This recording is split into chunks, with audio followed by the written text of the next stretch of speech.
తిరుమల తిరుపతి దేవస్థానంలో ఇటీవల కాలంలో ఒక రాజకీయ పార్టీ ఆ ఆలయాన్ని అపవిత్రం చేయాలా, ఆ యొక్క అధికారుల్ని నిర్వీర్యం చేసి పాలక వర్గాన్ని కూడా అవమానకరంగా దూషించాలనే ఒక ప్రయత్నం ఇవాళ వైఎస్ఆర్ కాంగ్రెస్ పార్టీ నాయకులు తిరుపతిలో తిరుమలలో అదే పనిగా చేస్తూ ఉన్నారు.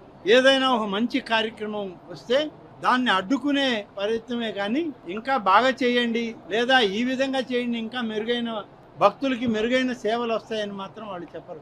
వాళ్ళు ప్రయత్నం అంతా ఏదో ఒక నెపం, ఒక బురద జల్లి ఆ వాతావరణాన్ని కలుషితం చేయడానికే వాళ్ళు చేసేటువంటి ప్రయత్నం.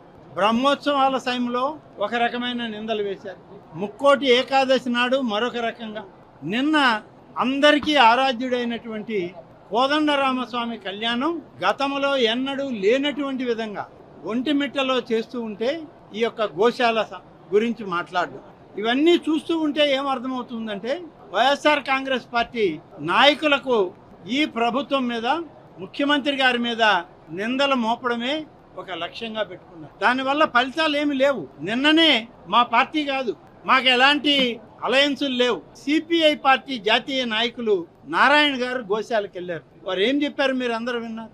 ఎలాంటి ఇబ్బందులు లేవు, సజావుగా సాగుతా ఉంది గోశాల. తిరుమల తిరుపతి